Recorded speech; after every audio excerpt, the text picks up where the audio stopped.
Welcome, everyone, to Nerds and Heresy. I'm your host, Captain Dadpool, and with my co-host, Mason, a.k.a. Crimson Barrel. Today, we have Mr. Poogibear, who is an ex-Mormon. We're going to talk about Mormonism today. Poogibear, you want to tell us a little bit about yourself, your background? Sure. So I was raised in the Mormon church my entire life. I was born in the covenant, as they say. So they got me early in primary and everything else. Did the whole Mormon track. At 8 years old, I got baptized because it was totally my choice. 12 years old, I was set up with the priesthood. I got God's power, and I felt pretty good about that. Still touched myself all the way through it, but, it still somehow was there for me. And then at 19 years old, I went and served my Mormon mission in Nevada, Las Vegas between 2006 and 2008. I actually left the church once when I was about 24, mostly due to peer pressure and the fact that I was dating a Lutheran and not a Mormon. We came back to the church together. She got baptized. I reconverted. We got sealed in the Mormon temple, and then we left about a year after that. Other than that, I'm just a regular schmuck, just like everybody else. Mild curiosity in religion in general. That's me in a nutshell as far as my Mormon credentials. Cool. No, this is you in a nutshell. Help! I'm trapped in a nutshell. I'm talking with you. And what people might not know about me, because it doesn't come up in the chats very often, is I was actually, so when my parents split up, my mom married a Mormon, and that's why I live in Idaho. That's literally the reason. And so from 12 to about 16, 17 years old, we were made to go every Sunday. And it's really hilarious being on that end of it where you didn't grow up that way. And so then you can see sort of the hypocrisy really from a different angle, because there's the doctrine and covenants and the words of wisdom, and it's like, well, don't drink caffeine, and my parents didn't give a shit about any of that Monday through fucking Saturday unless the elders were over, and that was it. The Easter Christmas Mormons? Oh yeah, Jack Mormons, whatever they call them. I don't know the name for that. So I missed out on a lot of it. I didn't do anything really in the temple. I was also blessed with the Aaronic priesthood. Is that what it is? Yep, the Aaronic priesthood's given to the young men. Cracks me the fuck up because it sounds like ironic. But yeah, so I'm technically a priest still, I think, maybe. I don't know how that works in the Mormon fucking religion. You might have to go talk to your bishop before you exercise your priesthood, but you can try. Hey, you were talking about, you said that you touched yourself through it, which, we're all adults here. Who doesn't? I told my bishop, because he asked me if I had a problem with pornography. And I'm like, I don't have a problem with it. I know how to find it. Why are you offering? Like, I didn't know what the fuck he meant by that. And despite that, they still ordained me. So I'm like, what's the point of even asking? That kind of shit's uncomfortable. Yeah, I've seen a lot of ex-Mormons talk about like the one-on-ones with the bishops, and I think it's probably different as a person who was assigned male at birth than like women in the church, young girls in the church having to do a one-on-one with an adult man who's like, "Do you touch yourself?" Well, it's still awkward. I mean, when I was 12 years old and discovering everything, that was the first few questions that they asked me. I mean, it's, do you pay a tithing? Do you believe Joseph Smith is a prophet? Do you believe in the Book of Mormon? And do you have any grievous sexual sins? I'm 12 years old, man. I got a hair down there. It's crazy that that's a priority. Yeah, that's in the top list. They wouldn't phrase it that way. Of course, it would be do you keep the law of chastity, which is the Mormon way of saying, are you doing anything sexual outside of marriage, basically. Weird. But yeah, it's still fucked up. So in fact, go ahead. Oh, sorry. In fact, before I went on my mission, when I turned 18, graduated high school, I was preparing so much that the guilt of touching myself finally came out in an interview with my bishop. And I had to go through the repentance process for 6 months before I could file my papers to even go out on my mission. So all my fellow friends left about 3 to 4 months before I did. And I didn't hear any rumors, but I think they all knew that something was up for the reason why I couldn't go out as early as they did. Okay. Do you think your friends lied about it? Absolutely. Yeah. You're the only one who had the. Do they have testicles? They lied about it. You were the only honest one. Yeah, I was. You're the only one with integrity. That's my credo the whole way Go through. figure. Yeah. So you mentioned backstage that there's a funny story about your yes. username. Can you tell? Let me take a drink before I tell this story. I'll join you. You need the courage. Cheers. No, not anymore. I did then. So I was 8 years old. I was over at a friend's house, and we were playing on his old Apple II, playing Marathon. Any video game nerds know that's the precursor to Halo. And I started to feel a little rumbly in my tumbly. So I asked him where the bathroom was, and he, muttered, "It's upstairs somewhere." But it was like fucking Hogwarts. I couldn't find this room, no matter how much I required it. The bathroom was a mystery to me. But by the time I finally found it, the shit had hardened to the point where I couldn't hold it in anymore, and I shit my pants at my friend's house. The dad put me in the garage. My mom came and picked me up in the van. And I went back the next day assuming, maybe it would get brushed under the rug, but I didn't understand childhood bullying at the time. So I came back to the house, and they had a sticker maker on their Apple II as well. And they'd made stickers for me that said Pooh in big brown letters and Kenny for my first name, on the bottom of that. I hated it. For 4 years, anyone would call me Pooh Ken, I'd be like, no, don't call me that, don't call me that. And by the time I became a deacon, legend had become myth. Myth became the nickname.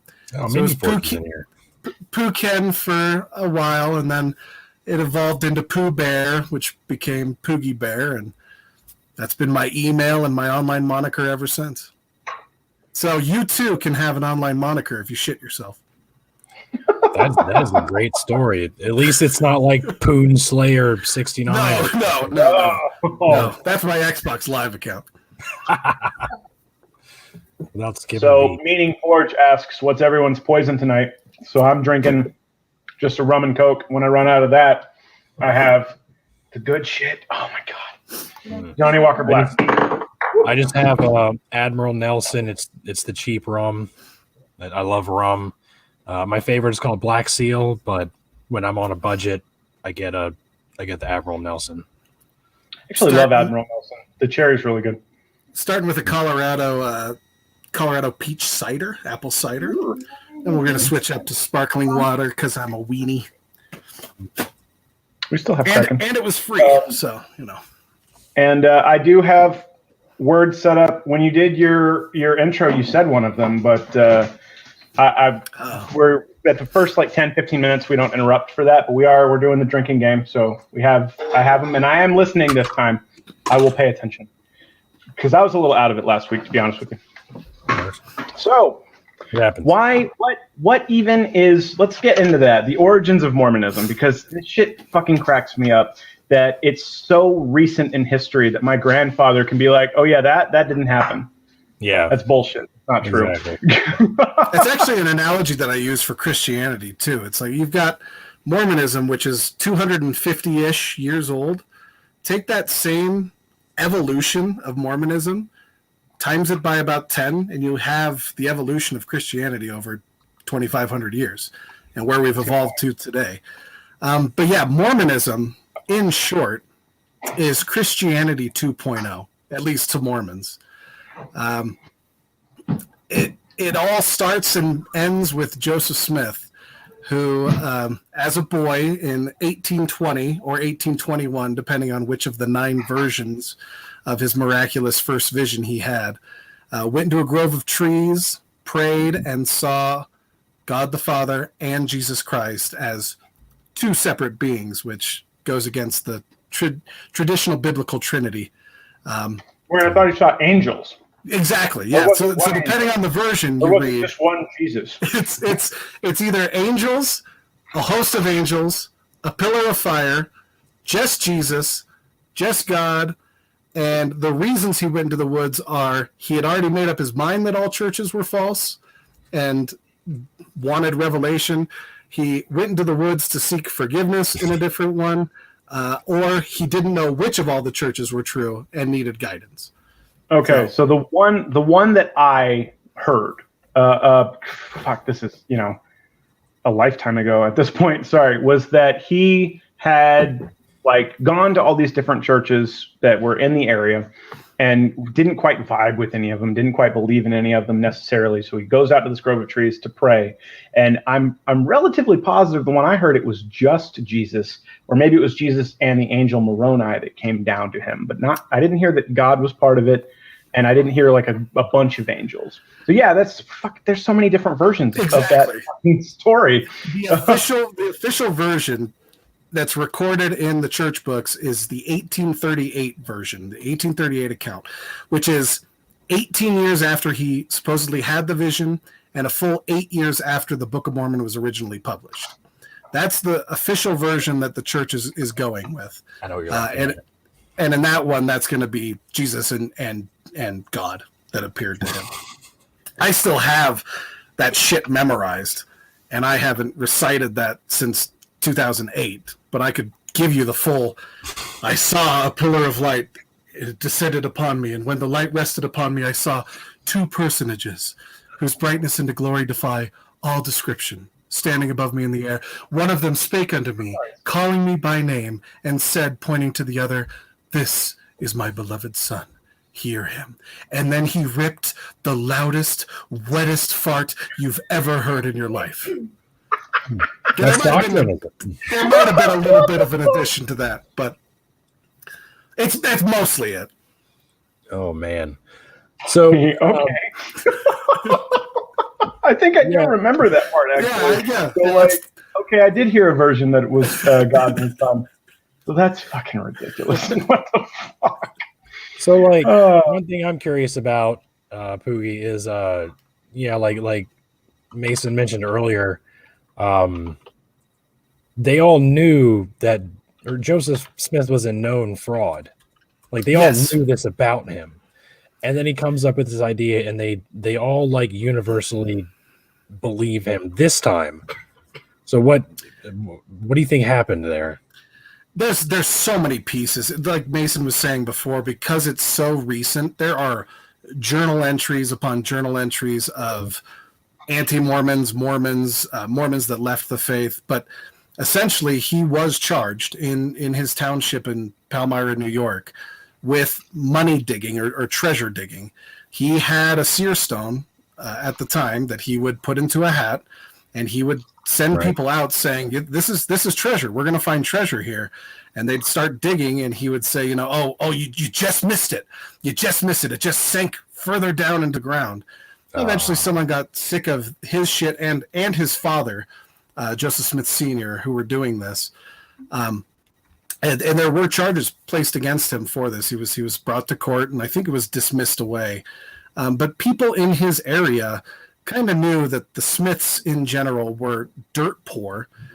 Their father, a couple years before, had lost all of their money starting a ginseng farm that failed miserably. Yes. The fuck? In Vermont. He's tried to make a ginseng farm in Vermont. Ginseng, and, like what's in my monster energy? Yes, like ginseng, the Asian root. Yeah. Okay. So they lost all their money. They came to Palmyra. They got the land dirt cheap because it was just rocks and root, basically. And they tried to make a farm, and in the meantime, they do side gigs, and one of the side gigs was money digging. And so, conveniently enough, the same rock that he used for treasure hunting is the exact same rock that he used to translate the Book of Mormon, supposedly. It's all coming together.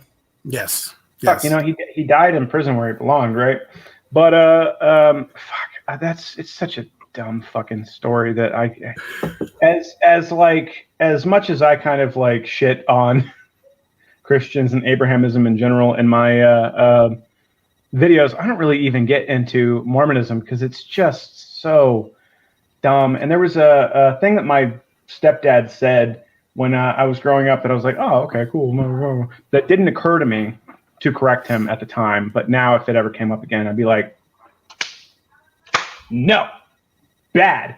And that was that he actually said to me that Mormonism is the only religion in America that was actually like discriminated against by the government. And I was like, yeah, no, we didn't do anything terrible to the fucking Native Americans that owned the land before we got here. No, that didn't happen at all.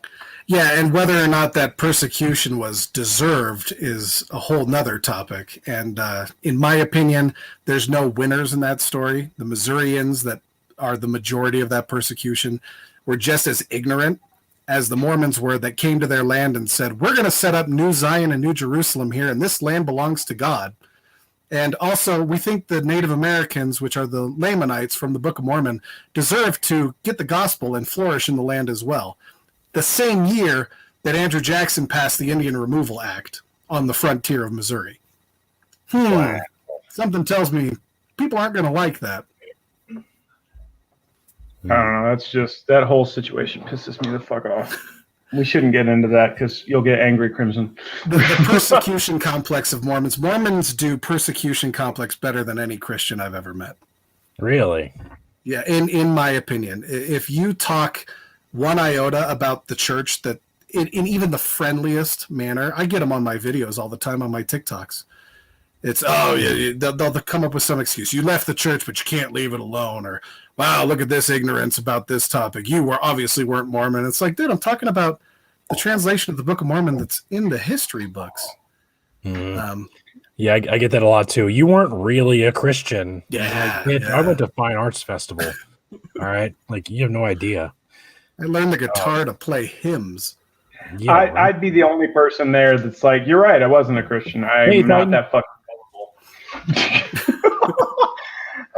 Well, I don't, that's mean, but it fucking. I had the benefit of not really growing up in it at all, really, because I've said this before. I was only ever made to go to church until I was about 12. If my grandparents were over or we were at my grandparents' house, I was always like, this is stuffy and awkward, and like I get vibes. Even as young as that, kind of an empathetic person, I was like, I don't feel sincerity in this room. Like I felt like everybody was faking it, essentially. Was it a fast and testimony meeting you were sitting in when you felt that vibe? Oh, anytime. Anytime sitting in the fucking front row because my parents were extra bitches like that. Somebody comes, I want to give my testimony that I know that this is true, blah, blah, blah. And I was like, the first Sunday of every month, for those that aren't aware, is fast and testimony meeting. And unlike the other 3 Sundays in the month where there's assigned speakers with an assigned talk, anyone from the congregation can come up and bear their testimony. And this ranges from batshit crazy travel logs where they go on for 10 minutes and then at the very end remember that they're talking about Jesus and drop a quick, and I know the church is true and amen, to just someone calling people out in the congregation. One missionary told me a story of a young girl that went up and called out her dad who was cheating on somebody else.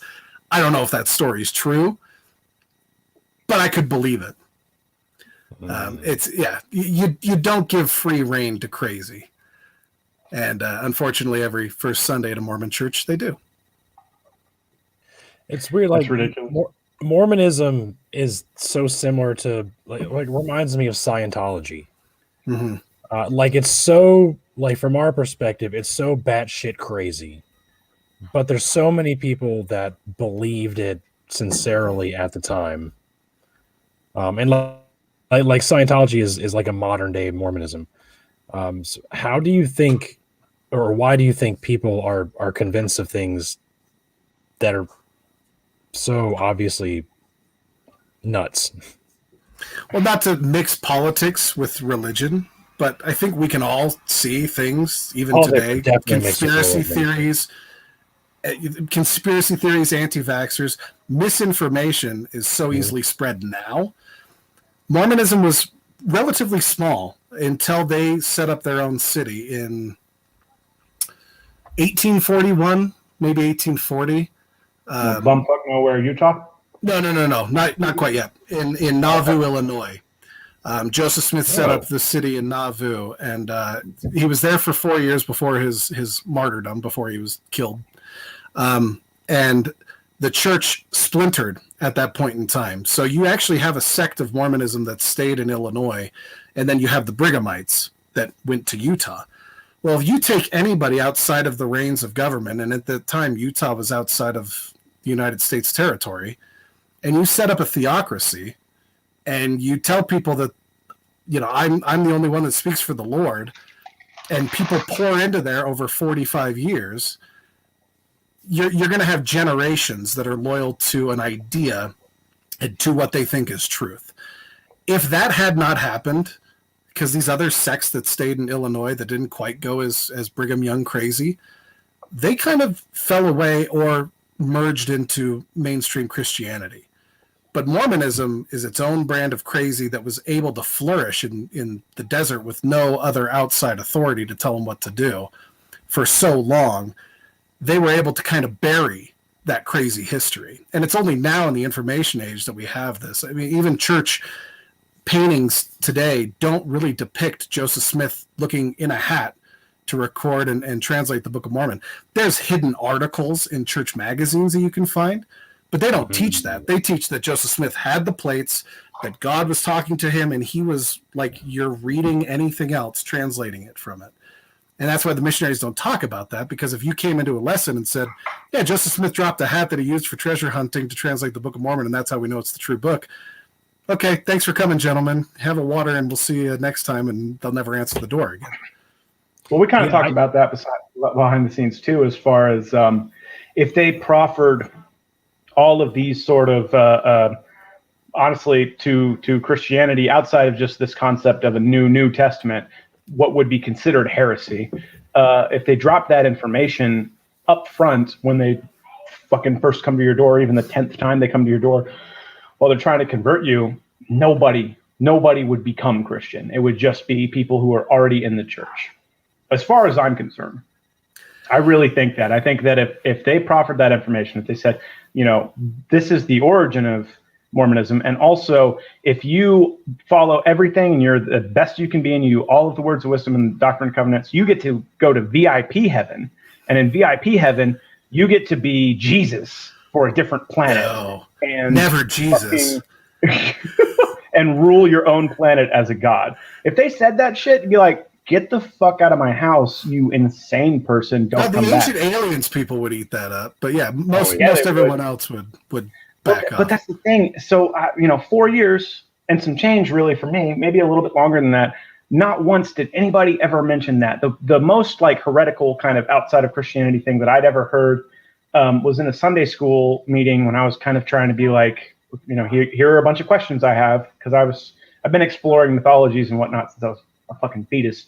But somebody mentioned that there's this pervasive sort of underbelief that God had a wife, and that she's not in any version of the Bible, and like isn't talked about much because God didn't want humans to take her name in vain the way that they do his, which that ties back to what I talk about quite often, which is Asherah is actually in the Bible and was believed to be Yahweh's wife.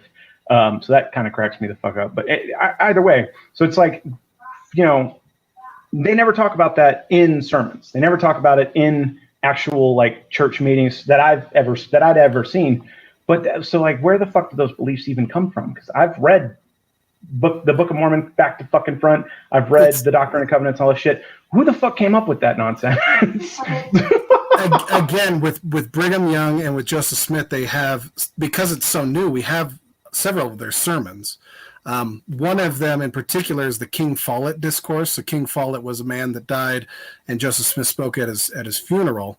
That is primarily where the doctrine of as man is, we can be, as God is, we can become in the afterlife. So he was speaking at this funeral and basically dropped it out there that eternity isn't just hanging out like the other Christians believe and playing harps. It's about rising to the level where you can enter into godhood. In the same sense, there's a couple hymns that talk about Heavenly Mother. Verse 4 of Father in Heaven, I could probably find it on my shelf, has a verse that essentially says something along the lines of, well, if we have a father in heaven, doesn't it make sense that we would have a mother in heaven as well? And then with the teaching of polygamy is where everything in Mormonism is supposed to be gearing towards. Brigham Young taught it. John Taylor, the third prophet of the church, taught it. Wilford Woodruff taught it before he received a revelation from God that they shouldn't do it anymore. They all taught that polygamy is the eternal marriage. That's the eternal marriage covenant. That is the only way that you can obtain ultimate salvation in super VIP heaven. And it all revolves around that. We had physical, spiritual bodies, I guess, with Elohim, who they believe is the Mormon God, and all of his spiritual wives. That's how you got here. That's how I got here. That's how Captain Dadpool got here. Someone was stoinking and had spiritual sperm that created a spiritual baby in the I can believe I got here because of an orgy.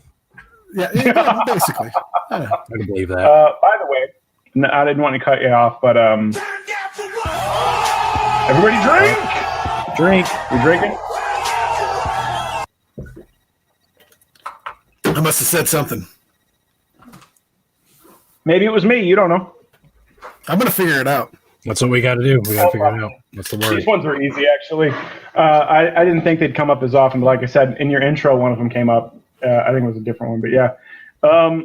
Apple tea. Yeah, that kind of cracks me up. That honestly sort of almost ties into like the divine logos, which I've talked about before, as far as Jesus's divine form before he came to earth as a man was supposedly and is talked often as Sophia, the goddess of wisdom, who's personified and is called a woman even in the Bible. So honestly, and I've heard tell for that is, and you can pull that up. There's all sorts of sources and documents about it. And there's the Hagia Sophia, and Sophia is on the Hagia Sophia as a female goddess, insofar as the feminine aspect of the Trinity, where you would have God, the Father, potentially being the sort of masculine aspect, and then Jesus as the divine logos, as Sophia being the feminine aspect, and then the Holy Spirit being genderless or agender, which is certainly an interesting concept. But that's removed from like Asherah's Yahweh and prior to that El's wife. That's an interesting topic, but that has nothing to do with Mormonism. Sorry, going off on a tangent. So do you think, Poogie, that Mormonism or Joseph Smith founded Mormonism entirely specifically just so he could sleep with multiple women at the same time? No, I think that it evolved into that for sure. I believe that he started Mormonism for two reasons. There were Indian burial mounds all over in New York, and it was kind of a craze to figure out what these Indian burial mounds were all about. There was one book written prior to the Book of Mormon called View of the Hebrews that is essentially the draft of what the Book of Mormon would become. There's tons of parallels between those two books. So there's theory in the ex-Mormon and historian community that is definitely one of the sources he used to craft the Book of Mormon. But there's kind of this craze going on at that time. New world, a lot of things to discover. The Revolutionary War was just about 50 years prior to Joseph Smith and the Book of Mormon. So yeah, people were starting to branch out. The American dream was starting to be a thing. And so a lot of people were talking about these things. He wrote that to sell it. He took it to Canada to sell the Book of Mormon, and they were like, no, we're good. So he then took he it to came Canada? back. Yes. And they said, no, I'm good? Yeah, he tried to sell the trademark. I can't quite think of the didn't term know for that. it now. Yeah, he Well, that kind of ties back to Scientology a little bit, because that's what L. Ron Hubbard did. He's actually quoted as having said, writing for a penny a word is ridiculous. If a man really wanted to make $1 million, he'd start his own religion, which references Mark Twain, I think. Like The Tale of Two Cities was so big because he was paid for a penny a word. I knew that the reason was money, actually. I knew that, like as you said, that they were essentially broke. But I at least thought he wrote it himself. I haven't heard what's it you called? I want to read that. View of the Hebrews. View of the Hebrews. I'll send you some more of the stuff too. I don't have it all pulled up here. There's another book called The Great War. My Exmos in the chat will probably correct me on all this. But The Great War is written in a similar style. It tells kind of the history of America up to that point in Old English. And it came to pass. Ye's, thous, all that stuff, which would have been kind of around in the same time period. I think that today we're so distracted. We've got the internet, we got TV, we got video games. Back then they had books and their farm work. That was it. And that's wild imaginations to go off of. So we talk often from the perspective of the 21st century, where we've got the access to the internet. We have libraries and encyclopedias and all this access to information. And that's so I did a video earlier today talking about how the Bible is a flat earth book. It describes a flat earth, but that shouldn't really detract from anybody's faith, to be honest. Because like nobody expects goat farmers 3,000 years ago to know that the earth was round. They should, if that book claims to be the ultimate authority. That's true, and that's where so next week we're talking progressive Christianity with Biddy Buddha. Hello, Biddy Buddha. I don't know if she's in the chat or not. Here. Well, I don't think I saw her. I was just I saw Britt. Britt and I, the science guy. I love her too. Hello, but that ties into like progressive Christianity and some of these more rational-minded folk that are like, well, we shouldn't take the Bible literally. It's written and translated and edited and changed to the agenda of men, not necessarily divinely inspired, where you can kind of look at it and go, okay, well, it condones slavery. And, there's this passage about rapists marrying their victims that exists for a reason, but it's not okay. Child brides. Yep. Yeah, things of that nature, where it's like, okay, it literally was a different time, but it's not okay. And it's not okay by today's morals and today's standards. That doesn't necessarily mean that God's morals changed. It means that this book was written by men. But then you have the literalists that don't want to bite that angle. We do so love that's you, going to be science guy. Yeah, that's what we're going to be talking about next week. Moreover, whether or not that's a good thing. And to be honest, I kind of see it as a stepping stone to either atheism or spiritualism in a different regard, which is fine with me as long as people acknowledge that the Bible itself is bullshit. You could even believe in a singular creator God and potentially even Jesus. As far as I'm concerned, as long as you acknowledge that the Bible itself is bullshit. Just stop hiding behind your Very books. anti-science. That's all I'm about. If your books can be proven false historically or contradictory, don't stand behind it. You can have faith in God. I don't have a problem with that. But when you start using that to attack other people and condemn them or to influence politics, fuck you. 100%. And that, especially politics. I think so. I do honestly believe in objective morality to an extent, but individual laws and countries have subjective morality based on their constituent members. But for me, objective morality is not even don't do anything to a person that you wouldn't want them to do to you, because there are some people who have a death wish. It's don't do anything to another person that they don't want done to them. Everything ties back to consent in that regard. But either way, Jackal Twinkie. Yeah, Jackal Twinkie. He's in the chat. Best damn username I've ever heard. Jackal Twinkie in the There house. was a story to it, but I don't remember it. I feel like he told me at one point, because I kept calling him Jackal Twinkie, and I didn't realize it was Jackal. But yeah, that's great. I don't know. Earlier, Mommy Foulmouth made a comment, and I did want to talk about it, so I'll kind of piggyback off of her. The special underwear. I know that it exists. Yeah, I know that it exists, and I know that it is. Isn't it related to sealing your family in the temple? It is related. It's related to the endowment sessions. So, to understand the temple, you have to understand Joseph Smith at the time. In 1941, he joined the Masonic Lodge and ripped everything off from the Masonic Lodge at that point in time. Did I say 1941? 1841. I was about to say 1941. That was like yesterday. I was like 1941. No, that's not right. In 1841. Not that recent. So everything that comes from the temple is a version of Masonry mixed with what Joseph Smith had at the time. So I'll talk briefly about my temple experience in modern terms. But when you go through the temple, you don't learn anything. You know about the garments if you're raised in the church, because I saw my parents wearing them, and it was just kind of like accepted at that point in time that that's mom and dad's underwear, and I'll get to wear it someday. But I didn't look at it. I didn't examine it.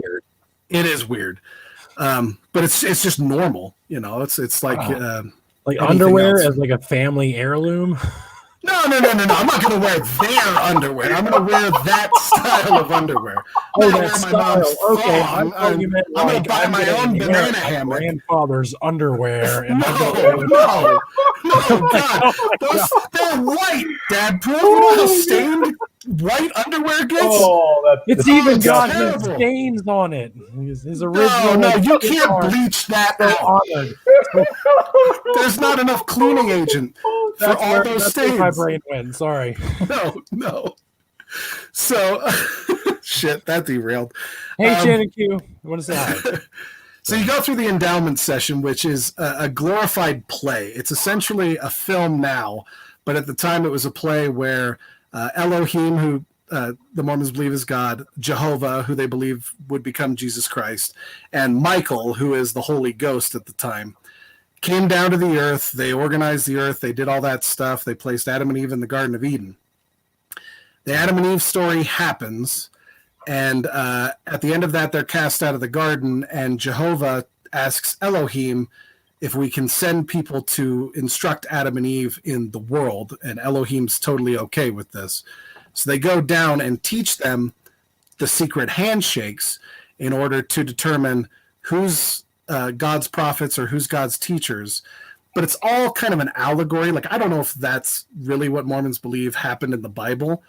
It's just a play to teach you these signs and tokens that Brigham Young said you would need to use to pass the angels that act as sentinels in order to enter the celestial kingdom.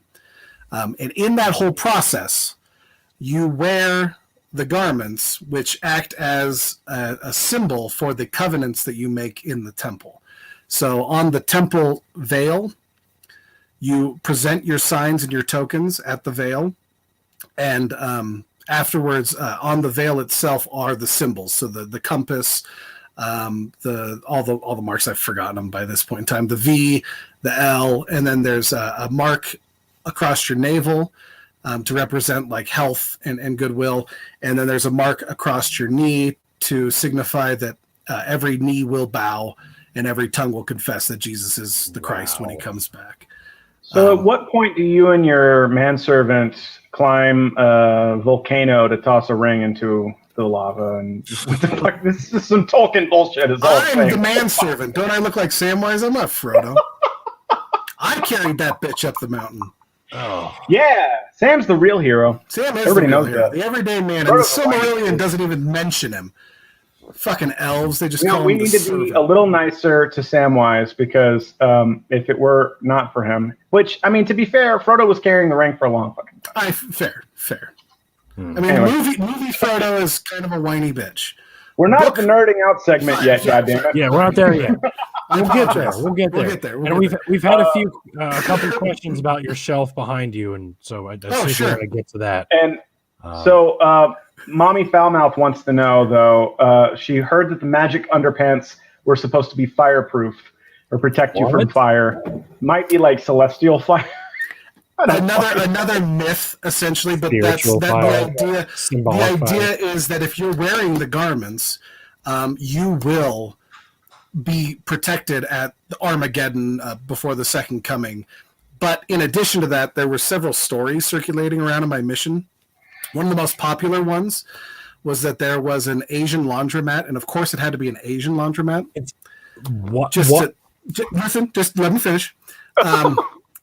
Where the missionaries went to clean their garments, they left them there to go get something to eat. When they came back, the people that owned this laundromat had put the garments up on the window, had marked all of the marks on the window, and basically said something along the lines of, we're persecuted and we're persecuting Mormons and Mormons are bad.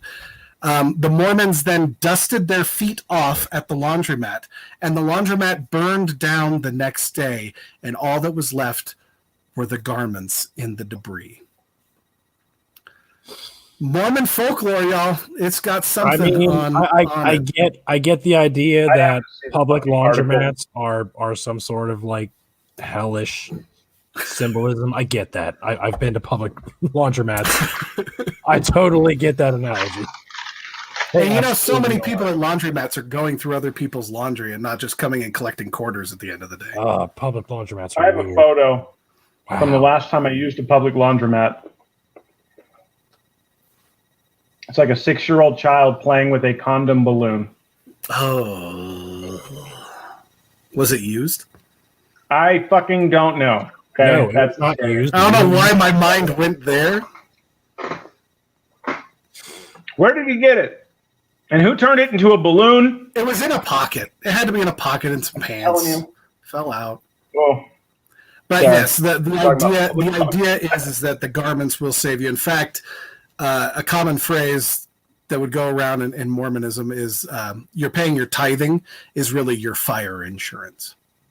That's in Christianity too, though, the term fire insurance. Also, maybe it's just all. Yeah, I've heard all several across the board. times.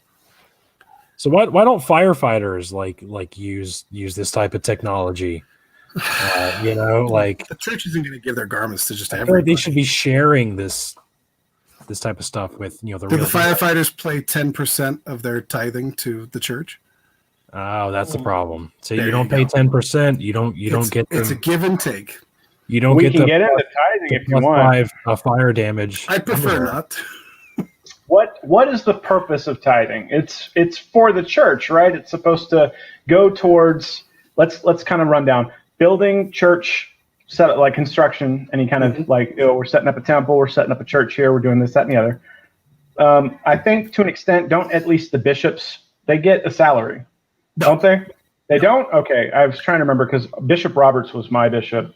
I'll fucking general out you, you creepy authorities. pervert. Anyway. The general authorities, though. So The general authorities do. Yes. Of higher echelon of Mormon church that do get paid to do it. Okay. Yes. The general authorities and the president of the church, I'm sure, and the prophet. Yeah. I actually have a Whoever. check stub of one of them Okay. pulled up here. We can go over it a little bit. So there's that, and then so it's paying their salaries. Which how much the fuck do they get? Do I want to So know? if you tell a Mormon that your tithing goes towards paying the church's leader's salary, they will flat out tell you that no church leader gets paid. That does not happen.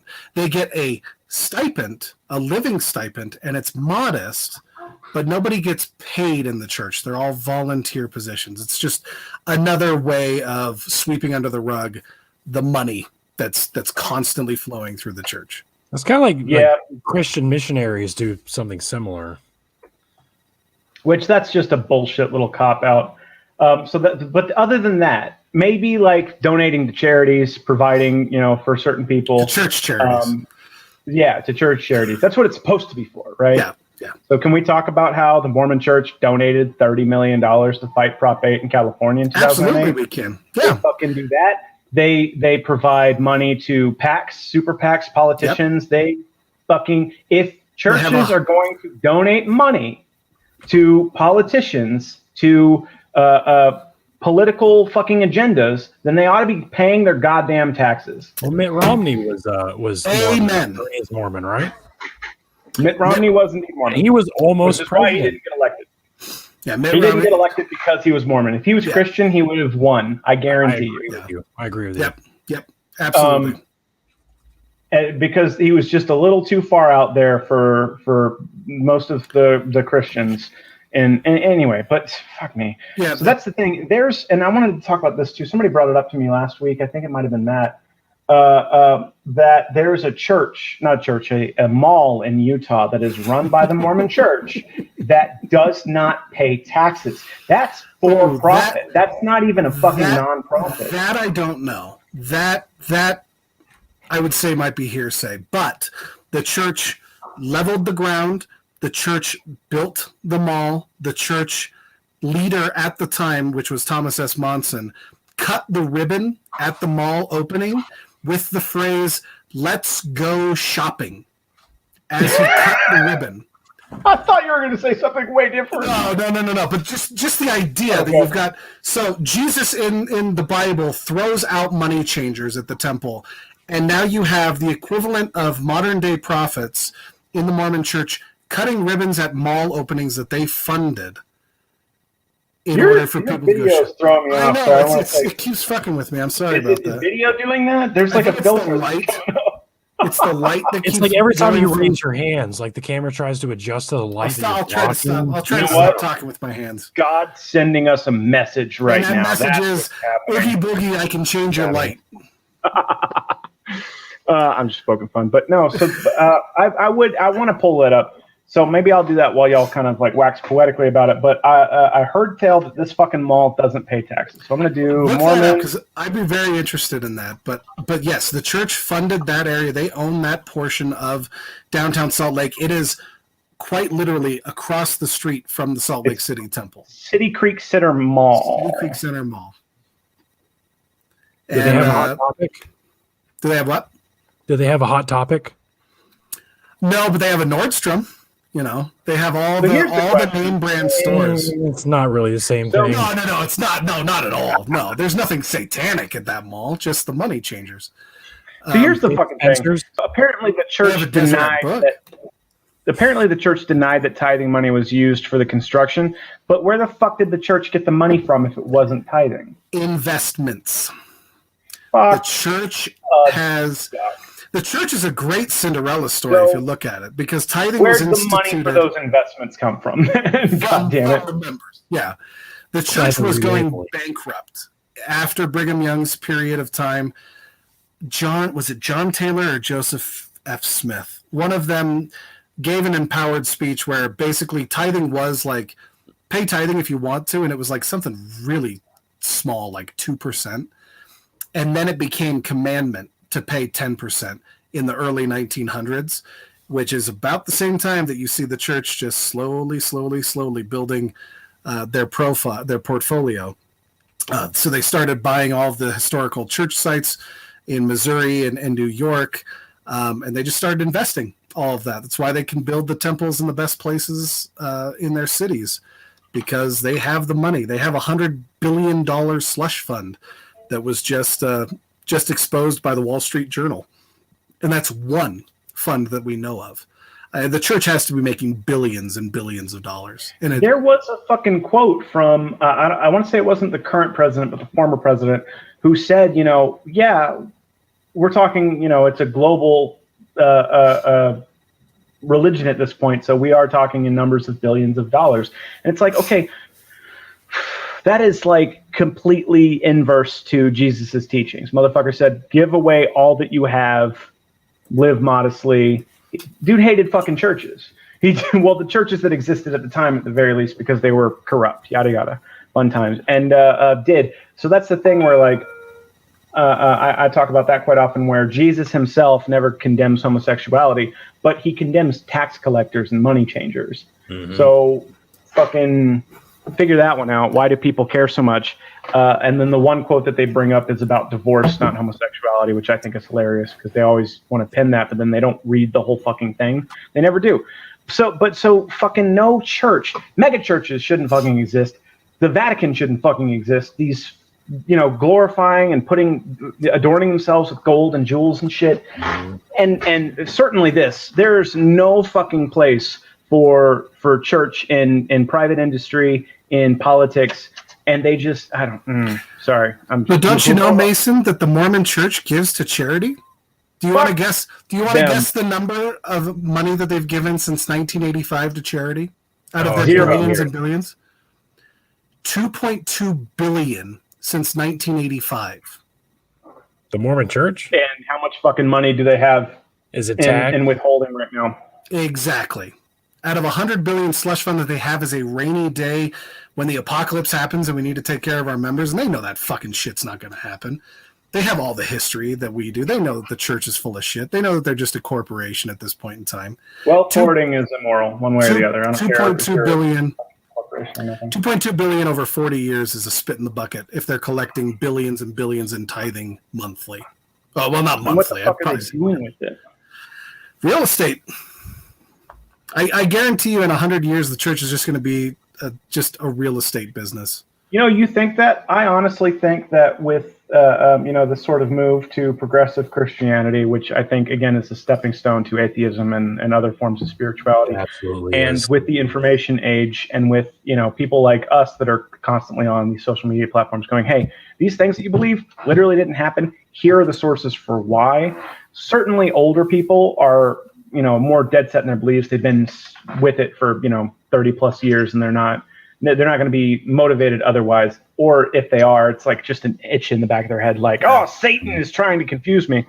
But younger folk, I think that's the give, is younger folk, especially Gen Z. There are not a whole lot of Gen Z people that take church seriously, which, I mean, to be fair, nobody really did as a teenager and younger, except for like the real fucking like hardcore indoctrinated Hitler youthy kind. But other than that, like I took it pretty seriously.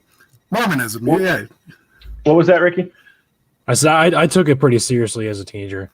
But as a teenager though, but I thought you said that prior to that, like your family wasn't super. Yeah. Prior to that, Poogie, do you think that similar to how in the Christian church, the teenagers and even the young adults are leaving the church in droves, is that also happening in Mormonism? You probably have more of a finger on the pulse than I do. If it's not leaving in droves, the online presence of those that are leaving in droves is much higher than the believing members. I don't have statistics because the church stopped releasing statistics in 2012, I want to say.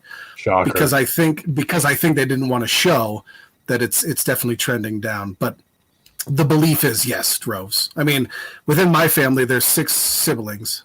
My oldest brother is the only believing Mormon still left in our family. My next 2 oldest brothers left when they were teenagers. I'm the black sheep because I served the mission, did the whole 9 yards, and then left. And my younger 2 sisters left shortly after high school or are in the process of leaving. So in that pool, 1 out of 6 is still believing. I would definitely say so. Oh, I just took a drink. I'll do it again. Didn't want to cut you off, but also if I hit the button right when you say it, then you'll know. So, so like now I got to go back and think of what I said. Fuck.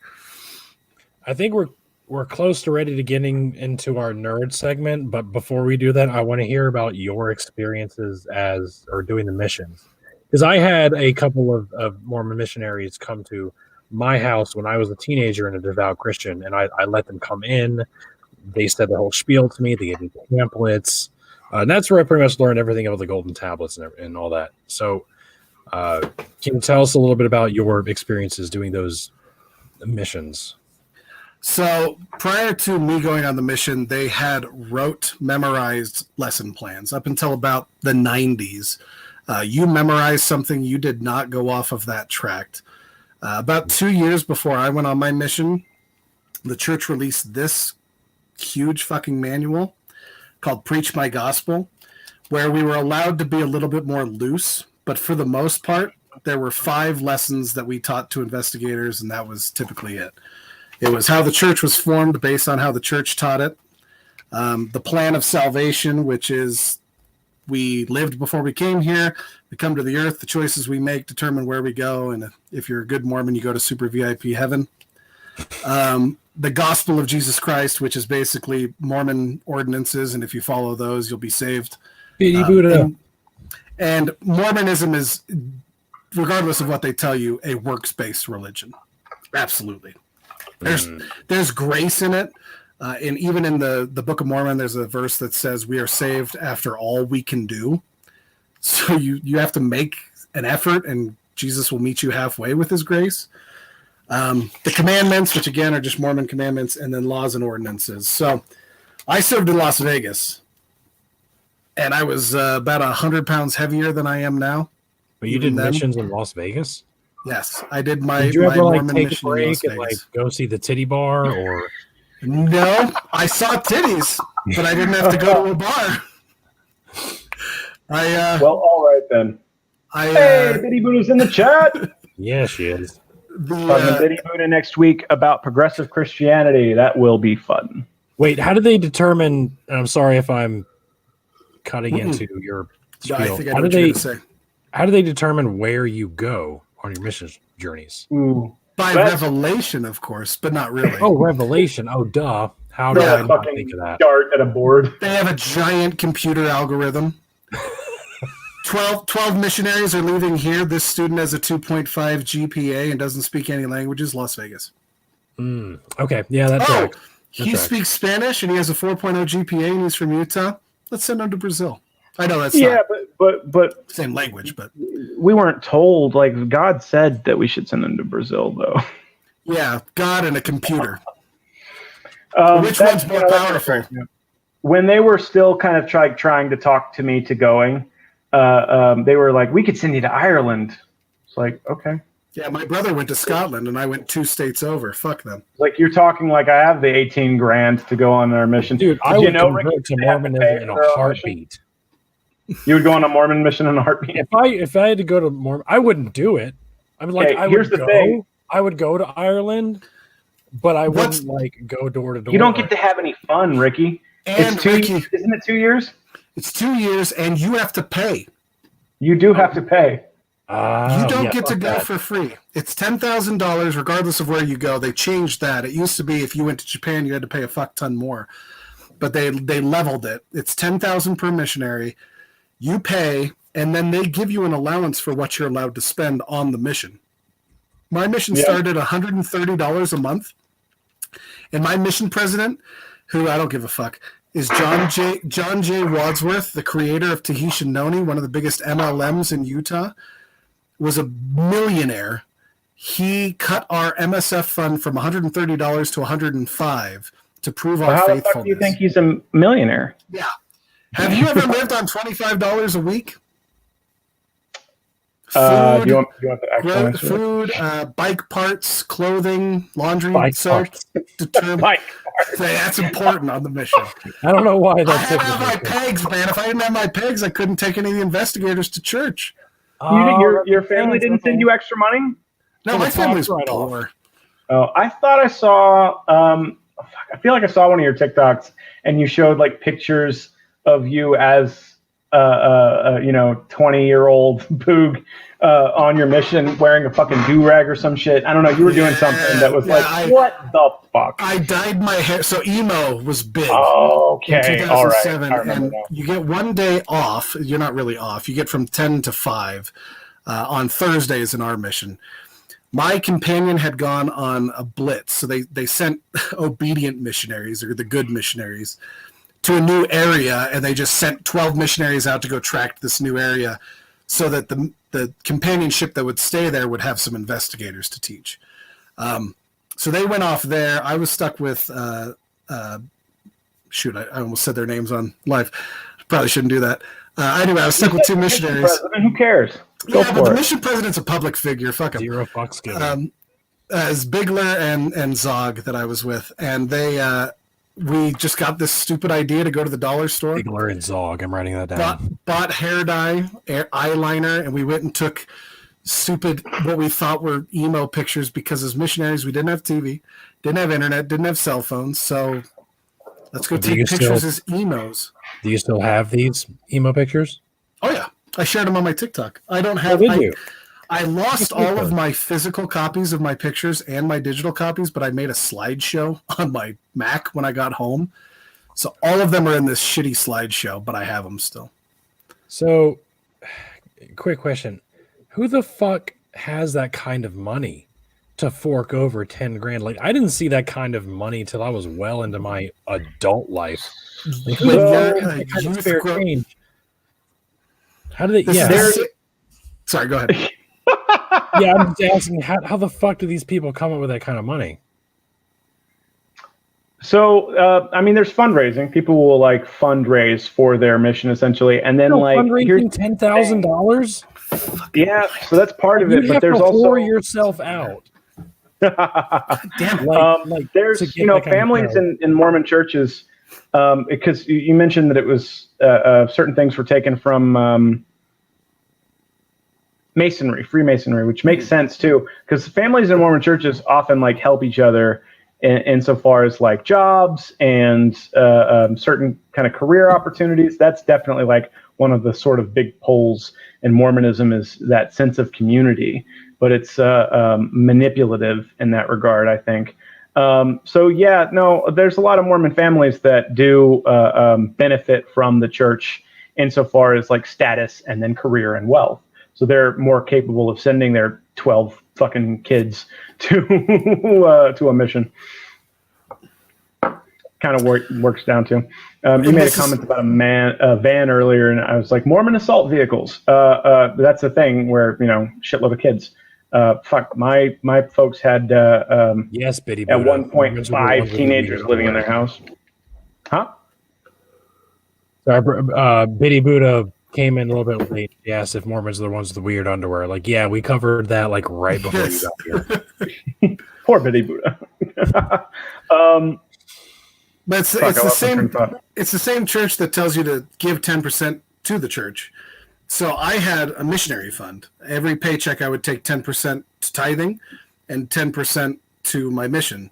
So by the time I served my mission, I had about 4,000 saved up for my mission. And then my parents covered part of that. And then on that same first Sunday of the month, there's something called fast offerings that the deacons would go to everyone's house and collect if you wanted to give. And you almost always did out of guilt. And one of the things that you could donate to was the missionary fund. So, I mean, the church has money. They could send every missionary out and not charge them a dime. But why do that when you can make a little bit of extra cash on the side? Yeah, sure. So real quick, you just mentioned your parents helped fund that. What is your relationship with your parents? Now, if you don't mind answering. It's good. I come from a very lucky family. We're not Utah Mormons. I was born in Utah, but we moved to Colorado. And we were a little bit Jack Mormon growing up until I was about 8. And my oldest brother decided to serve his mission. So I do remember a time where we didn't go to church for several years when I was about 5 or 6. And then they got activated and everything. When I left the first time, when I wanted to sin, essentially. We were going to talk about that. Yeah, it's this could be a good segment. I'll talk about my leaving story. So when I came home from my mission, I went to Provo, and I lived in Provo for 3 months. But I went to school at LDS Business College, which was in Salt Lake City.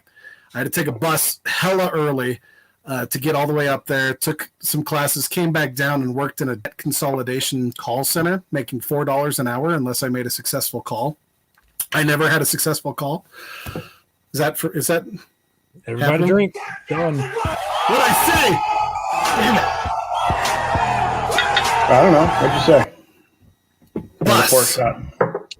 Is it success? It's not success. Utah. That'd be funny, but no. Should have done Utah. That would have been great. Business. Anyway. Anyway, go ahead. So I had a horrible time in Provo. I didn't make any money. I was in this stupid call center, and I eventually ran out of money. So my friends that I was living with in my apartment, I asked them to help me out. They couldn't have their parents help them out. My parents were poor. So I ended up having to move to Ogden and live with my grandma to finish my semester. I came home and had such a horrible time. When you are on your mission and you serve a successful mission, you're told that the blessings will pour out. You'll come home and you'll find a job, you'll find a honey, you'll make kids, all that stuff. That didn't happen for me. So I was angry. I was pissed off. And my friend introduced me to Bud Light Lime. And I bought a pack of cigarettes to see if I would die if I smoked one. And I tried weed a couple months later, and nothing happened to me. So that was my first experience leaving. And I really did leave to sin. I hadn't done any research or anything. When I came home a little tipsy with my friend one night, my mom was waiting on the couch. She was waiting for me. She could smell the alcohol on me. She said that she was disappointed in me. She was afraid that Satan had a hold of my heart. And I told her, I'm not quite sure that Joseph Smith is a prophet. And she cried. She just broke down into tears, and I held her and was very upset about it. That was probably the worst experience that I had, because my mom doesn't cry often. She's a very hard woman. She's a wonderful woman. Despite being Mormon, my mom is great. So that killed me. Over the years, I had to realize that was just indoctrination talking. That wasn't my mom talking. But that sucked. So I kind of came back to the church a little bit during that. I started dating my wife, and she had a mild curiosity about Mormonism. So she ended up getting baptized after we were married, and we went through the temple. And after I went through the temple again, after a 3-year hiatus of not going through it, the wheels started turning, and it was like, this is weird. I went into a deep dive of church history. I spent about 2 years just looking at everything I could, and found out all the stuff that everybody had told me on my mission that I thought I knew. You know, people in my mission told me about the stone in the hat. I was told that it was anti-Mormon literature by my leaders. Turns out it was real. I learned about Prop 8. Prop 8 was happening around that same time. Learned about all the money that they were dumping into that to stop that bill from passing in California, or to cause that bill to pass, one of the two. So I left first to sin. God damn it.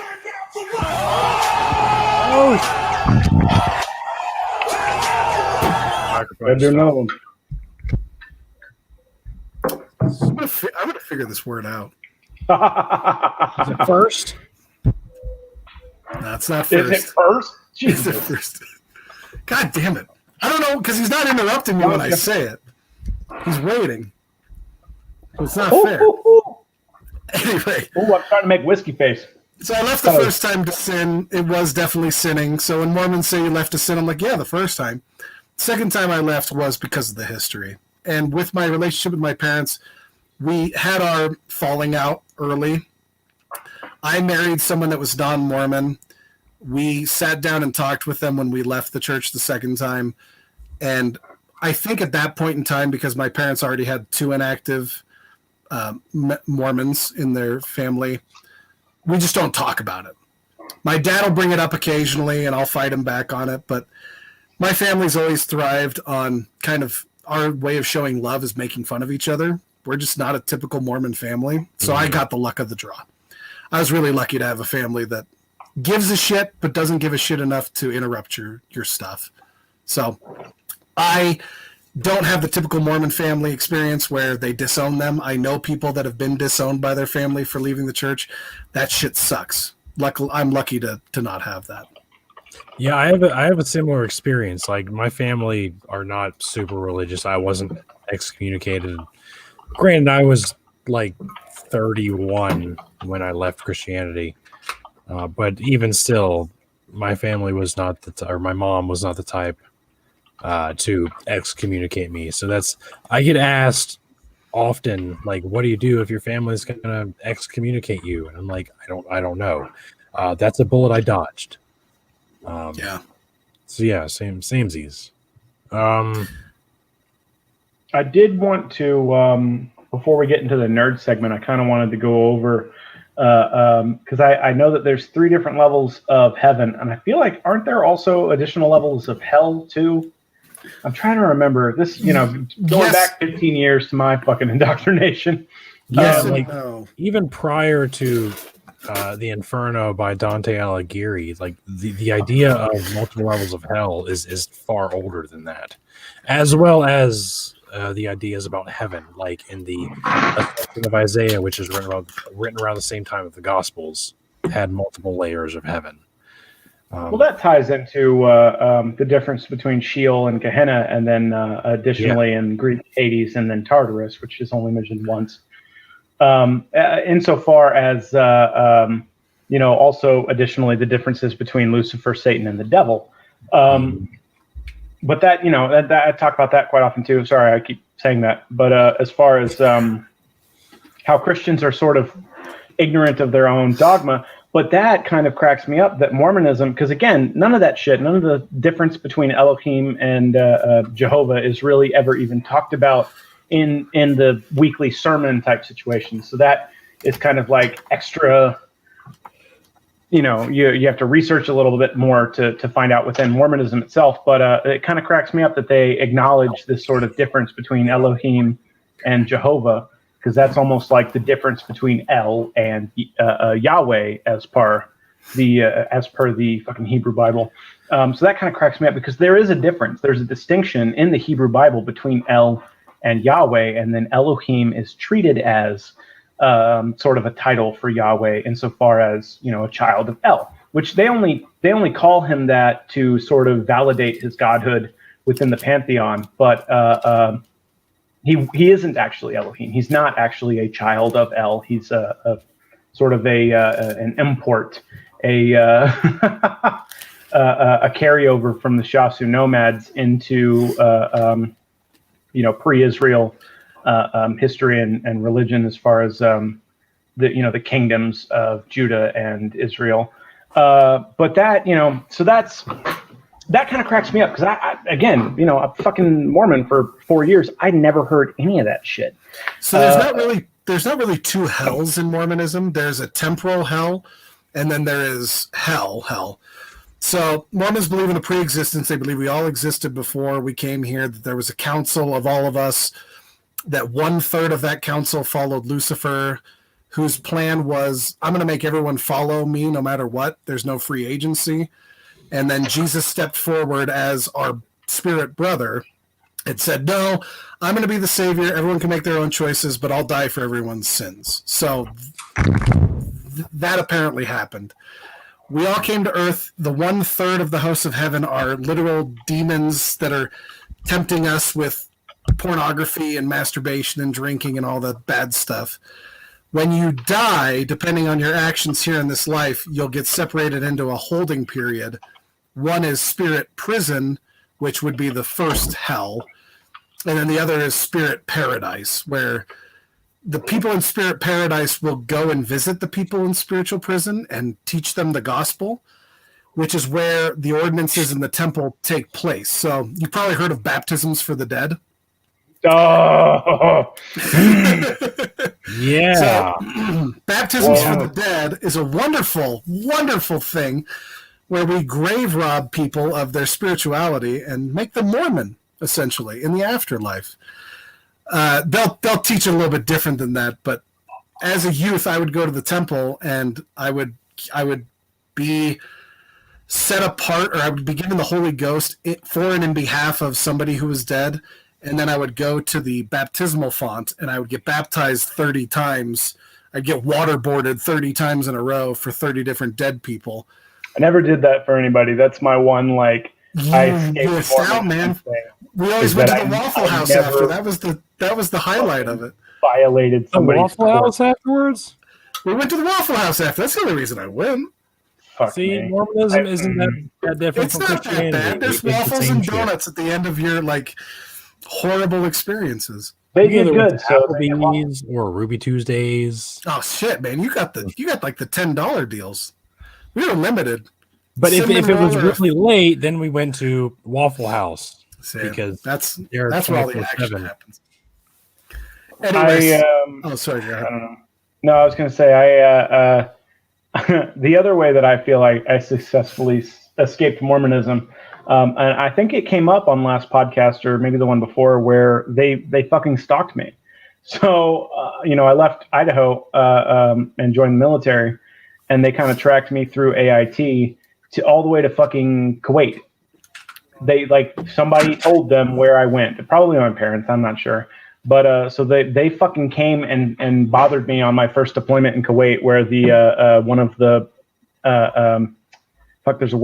chaplains for the church there was a fucking Mormon chaplain. So that the chaplains will be there for anybody, and they kind of sort of try to be non-denominational. But this specific chaplain was a Mormon chaplain who also provided services for other Christians and tried to convert them, I'm sure. So he fucking came and found me, and he's like, "Hey, I never see you on Sundays." And I was like, "Yeah, there's a fucking reason for that." And then when I left Kuwait, when you do that, because that was technically a PCS for me. It was a deployment, but not really.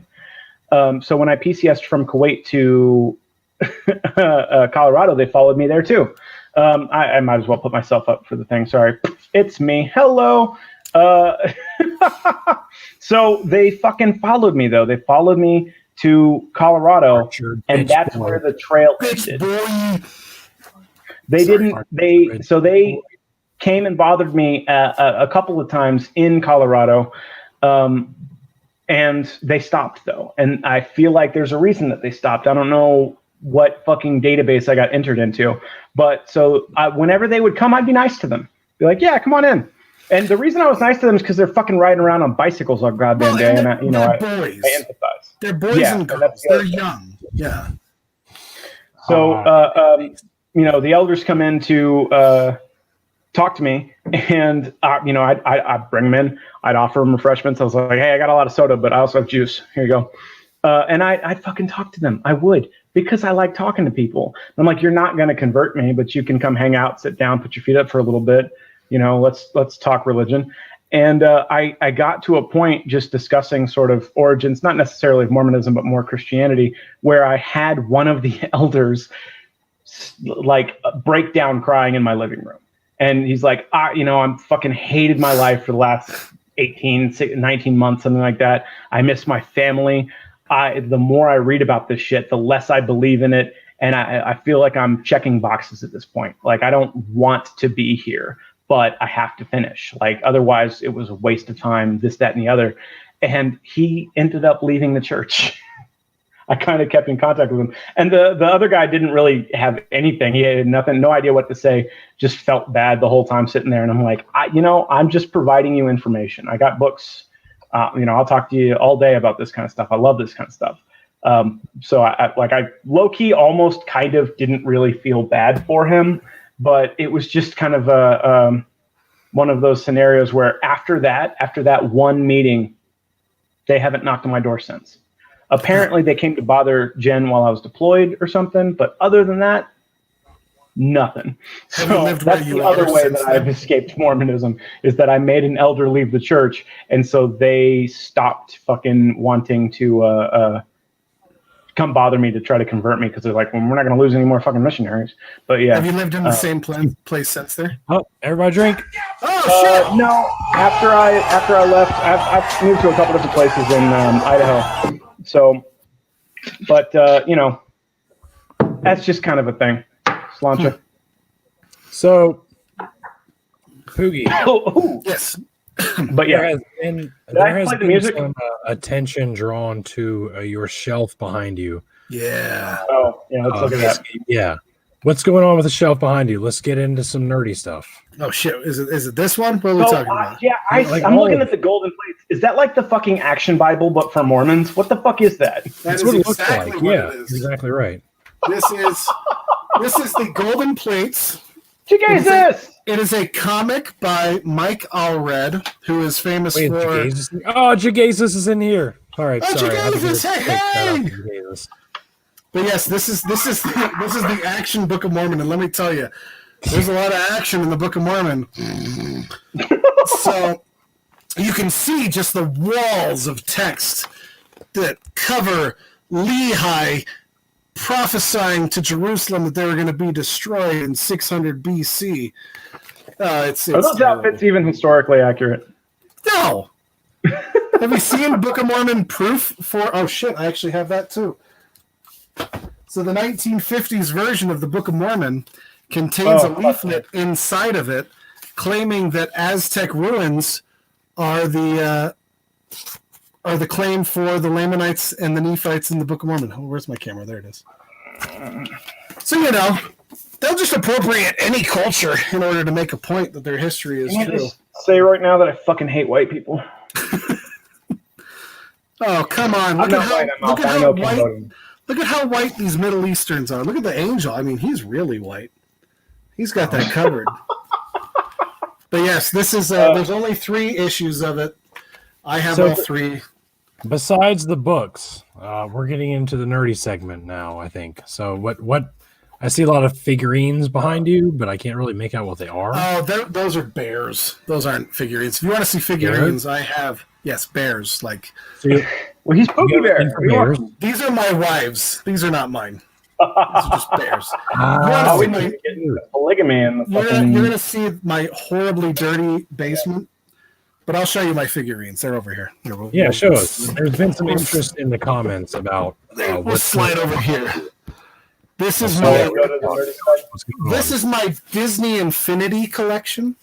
It was a short-lived toy to life game. I have everything. Here's Princess Jasmine, Darth Vader. Oh, I can kind of see that. My son has all the fucking, well, not all of them, but he's got a shitload of the Skylanders. Yeah. But what we were going to do, I think what you wanted to talk about was 90s cartoons, which we fucking wax poetic for the next fucking hour on 90s cartoons. Ricky, last week, posted about the fucking Cowboys of Moo Mesa. Yeah, and I'm blown away. I'm not surprised at all that you knew exactly what I was talking about. But that's something that's genuinely been bothering me for years.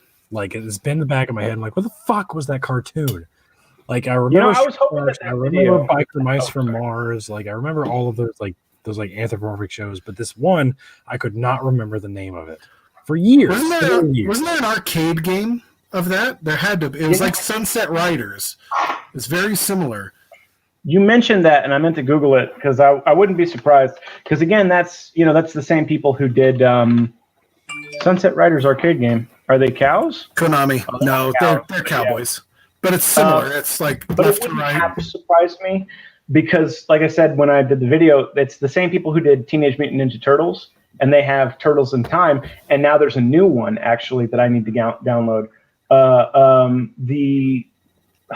My brothers just posted about it, but yeah, no. So if you played the Turtles in Time arcade game growing up, there is a new Teenage Mutant Ninja Turtles game. I think it's on Steam now. That's like a sequel kind of to I think I've seen it. It's like cell shaded animation. It's on Steam. Hold on, I'm pulling up Steam right now. Arcade. Here it is. Okay, so yeah. Turtle Power. So it's Shredder's Revenge. There we go. So it's Teenage Mutant Ninja Turtles Shredder's Revenge, and it's supposed to be new. Like, holy shit. Yeah, it's coming out. It's not out yet, I don't think, or if it is, it's going to be. Oh, it's .mu. I love .mu. It's like the same sprites damn near from before, maybe slightly updated. But yeah, so the thing I have pulled up right here has, I want to say, Rocksteady. And they're fighting him in some... Okay, so they are slightly updated. That doesn't look like the old ones. But yeah, so that's a new TMNT game coming out. So the similar thing, there were a bunch. There was a Simpsons 4-person beat-em-up that was around the same time. I love that Simpsons arcade. I spent $5 with my brother at a Red Robin to beat the Simpsons arcade. Hey, whoever's got that on in the background, I can hear it. What? Me? The Teenage Mutant Ninja Turtles trailer or clip from on Steam.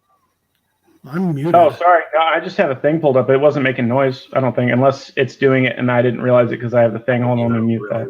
I'll make it go away. I'm all muted over here. But yeah, no, that so there was a whole lot of 90s cartoons that ended up making arcade type cabinets around the same time. But what I was going to say though is I'm glad I did that video, even if because I was kind of expecting it to blow up and people would be given the same kind of opportunity that you got, where I reminded you, but other people reminded me of this because the whole point of that book. Wow, we kind of look like the same person. Hold on, a little bit. Hey. It's like, hey man, when'd you write a book? The book I was talking about in that fucking video is this. It's The Girl with the Silver Eyes. So I'm rereading that. I mean, it's essentially like middle school, early high school kind of book, but it was just something that's been bugging me for the last like 10, 15 fucking years that I couldn't remember the name of it. There's another really fun book if you got any kids in the 5th grade. The Biggest Klutz in 5th grade. I fucking loved that book growing up. That was a good one. Anyway, but no, this one was just one that's been bugging me for forever, and I was like thinking about it, and I made a TikTok. I was like, hey, what's a thing that you wish you could fucking remember, essentially? But yeah, so that was really fun. So you figured that out? Huh? It's fucking light. So you figured that out then? Yeah, a bunch of people were like, oh, well, it sounds like this book, which this isn't the cover I was talking about. And the other cover that I've seen doesn't look like the cover I was talking about either. So I'm wondering, so I haven't actually read it yet, but I saw the synopsis of it and it was like, that feels like the exact same thing because it's about telepaths. So there's a cover that I have in my head that I'm like, maybe it was a variant. I don't know. But I wasn't able to find the right cover. But yeah. Anyone ever had their first animated crush? Gadget. Oh, fuck yeah. Oh, I forgot I was a furry until you said that. Gadget from fucking Chippendale Rescue Rangers. Yeah. So, ironically enough, my first like video game crush was Barry from Conker's Bad Fur Day.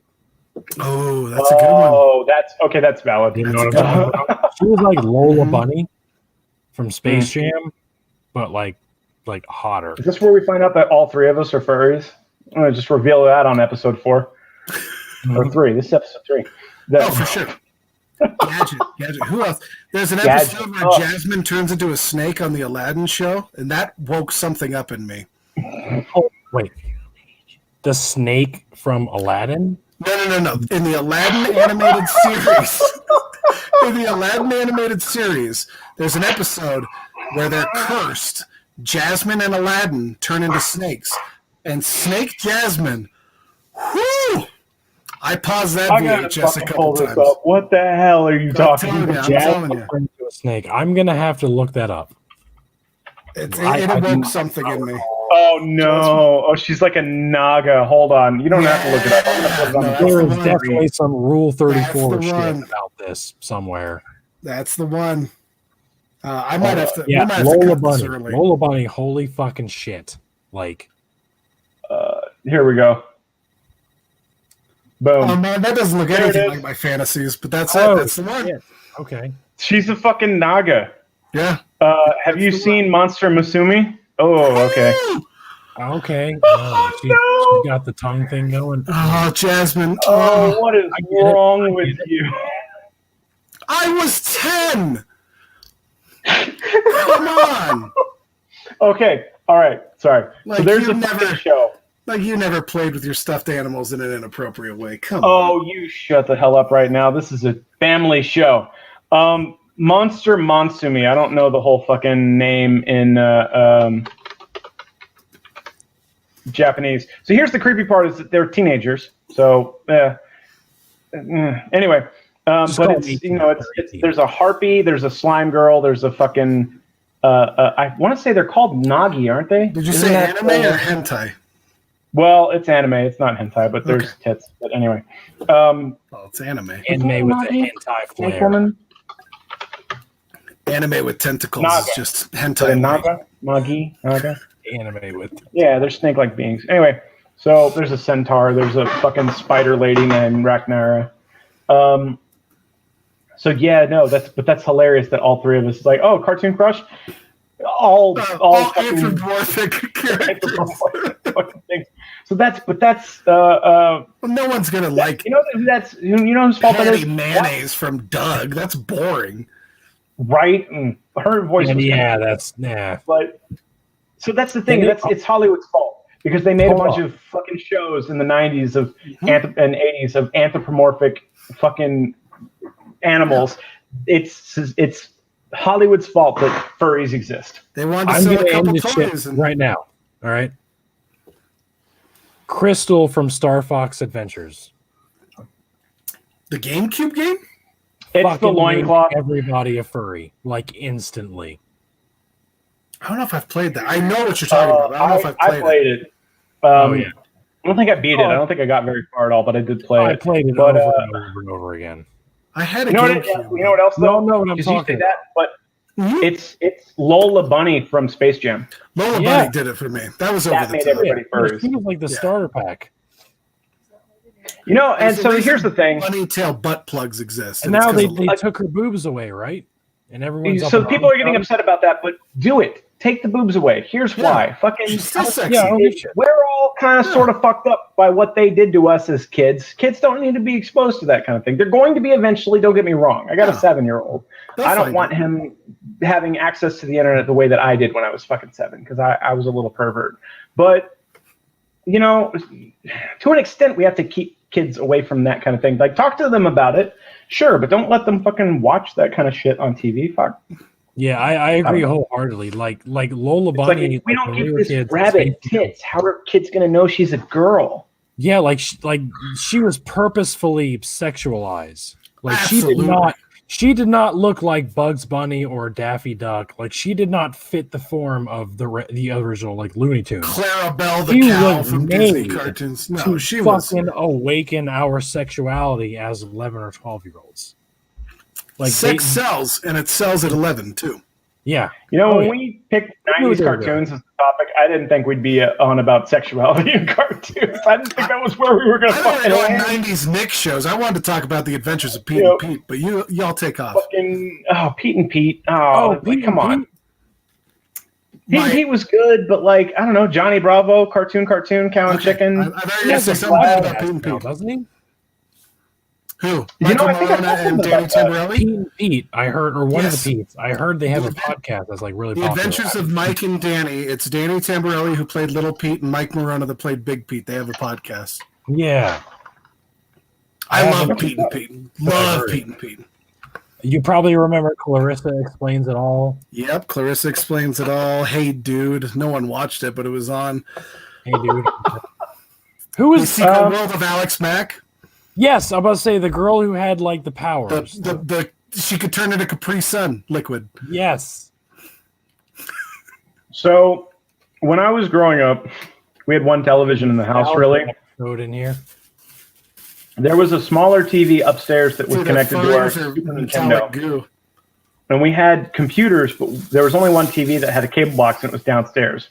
So when I was like growing up, when I was a kid, before my parents split up, I never really got to watch like Saturday morning cartoons. It was fucking Golden Girls and MASH my whole goddamn life. Hey, don't say anything bad about MASH. MASH is great. MASH is fucking great. And so is I've got shirts with the Golden Girls on it. I ordered one that's supposed to have been here Tuesday and it's not here yet, of the Golden Girls dressed as the fucking Teenage Mutant Ninja Turtles. It's a shirt that you can get on TeePublic. Not a sponsor, but hey, hit us up. But so I love the Golden Girls. I love MASH, don't get me wrong, but I didn't get to really like watch cartoons with any regularity until I was like 10, 11 years old.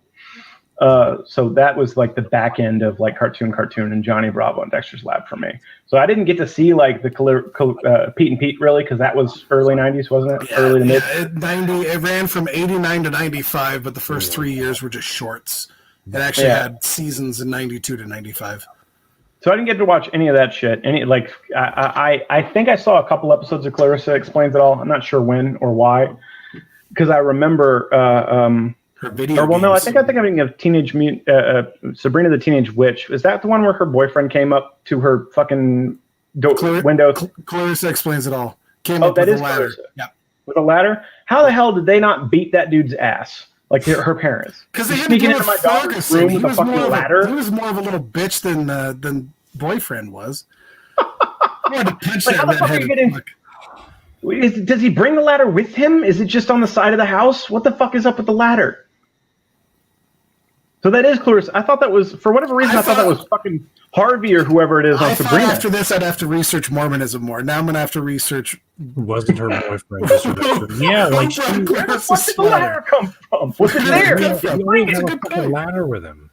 I'm just wondering if he brought it with him to the house, because that's way funnier. He's walking through the suburbs with just this 12-foot extension ladder. Whatever ladder he had, it was before his time. Like it was collapsible. It was like pocket size. Yeah. That's like a construction ladder. Like it was ahead of its time. The inflation rate on that ladder is probably like $500 at today's standards. Both were Melissa Joan Hart. Yeah, no, I know that. I for whatever reason I associated it with Sabrina, which Melissa I watched Joan Hart before the Christians got. Than I did Clarissa, or at least I thought so, but maybe not. But no, so because we're all adults here. When I was a teenager, I would sneak over to people's houses. But, late at night when everybody else is asleep, and I didn't have a fucking ladder, I would have to parkour my ass up somebody's fucking house. Yeah, that is hop a fence, get on top of a shed. You climbed up the drain pipe and it popped off at the top. Yeah, it was the scariest shit I've ever experienced. Well, stop sneaking over to people's houses. We wanted to watch Beavis and Butthead on the VHS that we had to get and turn to channel 20 on the aux cable, and it was all blurry, but we could catch every other joke in Beavis and Butthead that way. We were talking about aging ourselves. I brought up the fact that I would have to adjust the vertical sync on a television in order to make the picture right. Nobody knew what the fuck I was talking about. You remember the knob? You remember the knob? The knob, yeah. Yep. And then your dad would come in and be like, "What the fuck are you doing turning the dial so hard? This is why we can't have nice things." It's like, what? No, there's, wood paneled TV that weighed more than the fucking couch. The first boob I ever saw was through a panel of snow on Skinamax. Oh, 2 o'clock in the morning, trying to adjust that VHR. Oh my god. Kids these days have no idea. They have it easy. It's so easy. You have smartphones. Who gives a fucking preteen boobs smartphone? in 2 minutes? I had to print my boobs, and it was 20 minutes. You pull up the thing. Oh, I don't want to say that joke. So there's a Richard Jenny joke about loading up porn on dial-up connection, where you're like, oh, okay, here we go. She's got a nice face. All right, she's got nice tits. Here we go, and she has a penis. Okay, that awakens something in me. Why? To what? It's like, this was not worth the time I spent waiting. It was 20 minutes for one dick. Now you can find 20 of them in a minute. Yeah. I have no idea what it's like. 3 boys. I'm really scared. I got 2 myself. A And page of Ricky's good got 4. housekeeping cut out, and you go into the woods. Yeah. Oh no, my folks came out of so we had 5 boys sharing one bathroom at one point in my house. And so they came out, my mom came out at one point with a garbage bag full of like hustlers and playboys and shit. She's like, what the fuck is this? I'm like, don't ask questions, put it back. Did you ever replace one of the light bulbs with a black light just to see? Oh, Hustlers was the hardcore shit. So Hustler, that's crazy. Maxim is the most I ever got. I lived dangerously as a teenager. I got busted for shoplifting eventually, but not at first. And one of the things that I took just kind of brazenly was I went into Hastings and I walked out with like a thick book that went like a book that was like 100 years of Playboy or something. Or maybe it was like 50 years. I don't remember, but it was like some anniversary edition thing. And I just had it and I was like, oh no, I paid for this. Sorry. I don't know why it went off. But yeah, so that shit was funny. I didn't go back to that Hastings for like 2 months because the thing did go off as I left because they had a fucking thing that was in the cover. Why are we talking about porn? We were supposed to talk about 90s cartoons. Yeah, we're doing nerdy shit. There's a natural progression to this conversation. This is nerdy shit too. We can nerd out about it. We're talking to Block about alcohol and cigars. We can talk to you about. I'm sorry, I derailed it. I started talking about drainage pipes and Cinemax. Go ahead. Send us back, Mason. Send us back. It feels a little disingenuous to start trying to talk about fucking. I don't even know. Let's go from porn back to kitty cartoons. It's fine. Angry Beavers sounds like a pornography. Let's just tie it in that way. Do y'all remember the episode? It wasn't until the Primus album about Winona's Big Brown Beaver that I realized that beaver was about what it was really about. Doesn't your name mean badger? My name is Badger.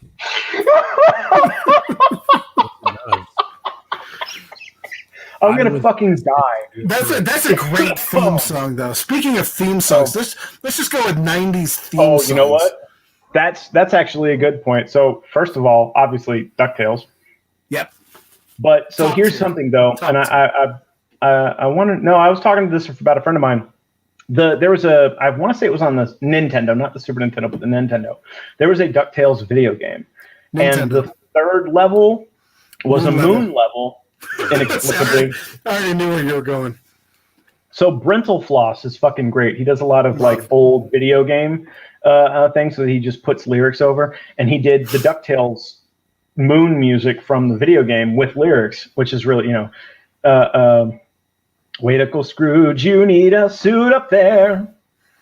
How are you alive? You need heat, also air. So he did that, but so that was such a waste of a track because it It should have been like the ending credits theme or even the opening, but they put it as one stage in the middle.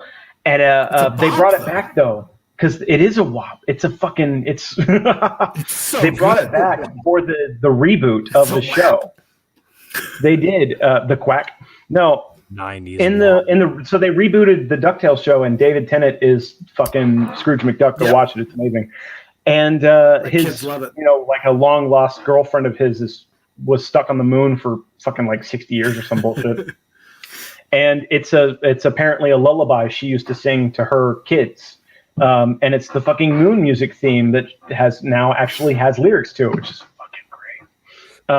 So yeah, DuckTales. I fucking love DuckTales. I don't know. Sorry, that kind of ties back to like Tailspin and also Tailspin. Darkwing Duck. Okay, all right. So let's do this. Let's say, what's the best? And it doesn't have to be like silly or fun. It could be like dark, brooding, Batman, the animated series, some kind of shit. Best opening theme for you. For what? Most memorable or best? Because I'd go with Rugrats. Either one. What fucking pops in your head every so often that you're like, oh, fuck, that fucking song. I find myself whistling Rugrats more now that I have 4 little brats running around all the time than anything else. That theme is that very, drum roll, very memorable. bum, bum, bum, bum, bum, bum, bum, bum, bum, bum, bum. And then you got the other part that comes in. Womp, womp, womp, womp. You know what cracks me up is the one of the creators of Rugrats was a huge Doctor Who fan, which is why Tommy has a screwdriver. And then, like certain scenes in the back, you'll see Daleks. So Tommy is essentially kind of supposed to be a baby version of the Doctor. I feel like I've heard this before. Isn't there a TARDIS that shows up in one of the episodes? Oh, I wouldn't be surprised. I want to say it's behind Reptar. Gargoyles, yes. Oh, Gargoyles yes. was great. Darkwing Duck was the shit. The Animaniacs theme song isn't as memorable to me because I know it kind of off the cuff, but more so as the songs in Animaniacs. So they had a song that was like, there was a whole episode dedicated to Hello Nurse, but they also had Wacko's World. And say that I know Tiny Toon Adventures more than I know Animaniacs. Tiny Toons Adventures, come and join the fun. I actually learned about They Might Be Giants, the band, because there's 2 music videos that appear in Tiny Toon Adventures songs. Oh, shit. Well, that's really funny, actually. But that's kind of almost a common theme through 90s cartoons is to have, like, big rock stars. Random band, yeah. I'm trying to remember. I feel like the beats from Doug was an actual, because it's supposed to be based on the Beatles. Banging on a street light. I can't remember the rest. Allowance, Jeez, that unlocked a memory. Courage the Cowardly Dog is pretty fucking awesome, but it doesn't really have an intro theme so much as like an intro narration kind of. Dexter's Laboratory would be one that I would think of. If we're going Cartoon Network songs, Dexter's Lab has that. Da-da, da-da-da-da-da. It's got that classical theme for sure. But Dee Dee blows his experiments to smithereens. That shit's great. I just had one and it kind of jumped out of my head. The Angry Beavers is instrumental, but that one's pretty. But that's that like funky.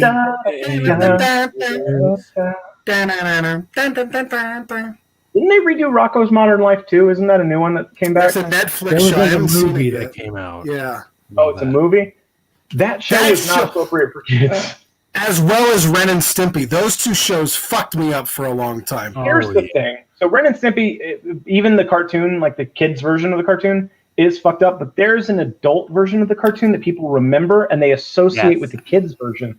And it's literally called the Adult Party Cartoon or some shit. Yeah. So like Ren the and scene of Stimpy sawing wood on Stimpy's back, that didn't happen in the kids' show. My favorite episode of Ren and Stimpy is the one where Ren goes crazy in space and starts eating the soap. This is my ice cream bar. You will not take it from me. I think I know. I was a child. I don't remember dick about that show except like, there was a lot of toilet humor. And the close-ups were always disgusting. They do those. SpongeBob does it a lot, actually, where they do a close-up of the animation, it's just this grotesque still picture, but it's just fully detailed boogers and snot and warts and. What was the? You know what? I actually think it was Courage. So there's a couple of scenes in Courage the Cowardly Dog that fucked me up for weeks, maybe months, maybe longer. So there's King Ramses, Return the Slab.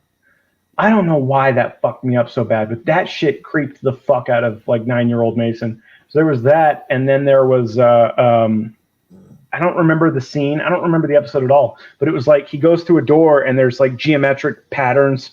And they were like, maybe the fucking producers were on DMT at that day or something. And there's just a floating head that looks bald and grotesque. And I don't know why.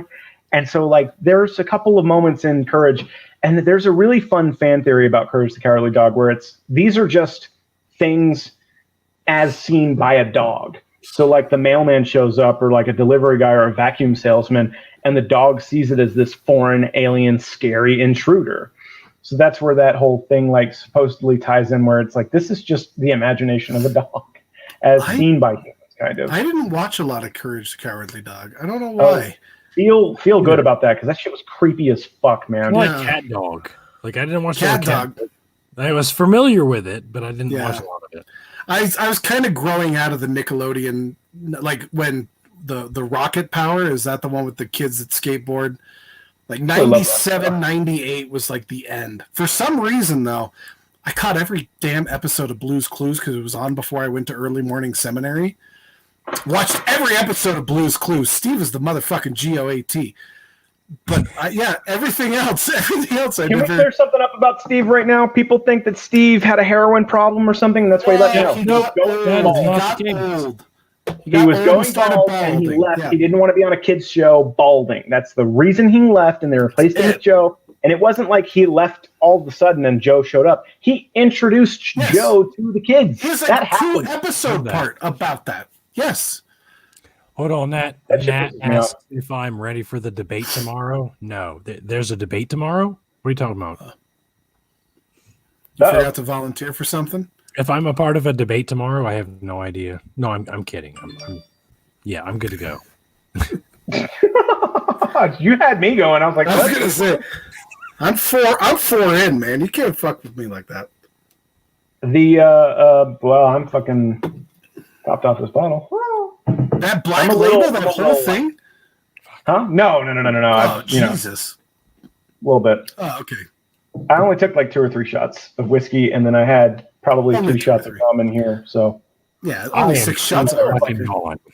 Heads up. Cartoon. That was one. So yeah, no, I started like at the end of that, where like with Johnny Bravo, Dexter's Lab, Cartoon, Angry Beavers. After that, I sort of kind of like never really watched Nick except for Nick at Night because of Fresh Prince of Bel-Air. And then like I loved Nick at Night. I loved all those old shows. My shit.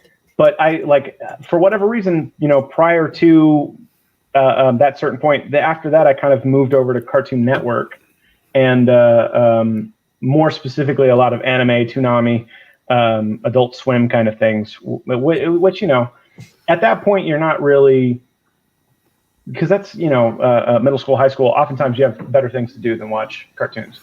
And when you do, you want to watch something a little more. Well, don't let the Space Ghost. Yes. Yes. The Break Show. Space Ghost Coast to Coast. That's the shit right there. I said this before, and I won't take credit for it. I say this a lot in a lot of my videos when I'm kind of dunking on somebody, where I go, "You ignorant 6-piece chicken McNugget." That's from Space Ghost. That's from Space Ghost. You're gonna quote the SNL skit for a second there. So it's now I'm like, you need to pack up your clown shoes and fuck off, you ignorant 6-piece chicken McNugget, before we have a motherfucking McProblem. I don't even like McDonald's, but that's just all I remember from Space Ghost at this point are the Brack songs. Fucking love Brack. We're getting into like late 90s, early aughts, like internet meme culture with Space Ghost, and like the reign of E-Bombs World around that same time. There's a song by Lemon Demon by Neil Sikaragaga. I don't know how to pronounce his fucking last name. That's called ebombsworld.com that shits on E-Bomb, because all he ever did, Eric Bauman, all he ever did was steal videos from other fucking websites and Newgrounds especially. I didn't know it for so long. For so long, I was part of that forum that was like, no, E-Bombs is the original. E-Bombs did it all. And then I found Newgrounds, and I'm pretty sure I deleted that account because I just shit on everybody else's opinion about E-Bombs World before that. I feel bad. Newgrounds was my fucking jam growing up.